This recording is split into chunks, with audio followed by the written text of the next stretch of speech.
bitta narsani tushunib yetganman o'zim uchun. Aytiladigan narsalar bilan natija to'g'ri kelmaydi. Aytiladigan narsa natija to'g'ri kelmaydi. Masalan, davlatlar aytadi, tinch bo'lish kerak, spokойно bo'lish kerak, boshqa bo'lish kerak.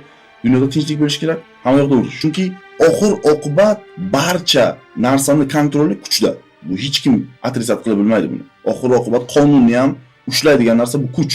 Hech kim bo'ysunmasa, menga telefon qilsam, militsiya bormasam, kuch ishlatib borishadi. Kimdir bo'ysunmasa, kuch ishlatishadi yoki davlatlar bo'ysunmasa, kuch ishlatadi. Ya'ni qudrat, kuch kerak. Endi bu makro tarafdan, mikroskopik tarafdan har bir erkak kuchli bo'lishi kerak. Lekin siz kuchli bo'lsangiz, bu jamiyatda sizni qanaqadir ma'noda ahmoq, abuser yoki qo'pol shunaqa tarafga chiqarishgan. Bu media tarafdan, eng katta media taraflardan biri, masalan, baribir avvalgi super geroylar bo'ladi-ku, хотя бы o'zimiz ko'rgan super geroylar. Xalq bor edi, boshqasi bor edi. Lekin hozirgi vaqtda ko'rsangiz, xalq ham ochki bilan, spokойный, Человек-pavuk juda ham qiltiriq bola. To есть zaiflik shu tarafdan ham berilyapti. To есть kerak emas endi kuchli erkak, unaqa kerak emas. U yerda o'tirgan katta odamlarga aytyapman-ku, shu kuchli erkaklar kerak emas. Bu uchun kim kerak ularni slabi qilish uchun?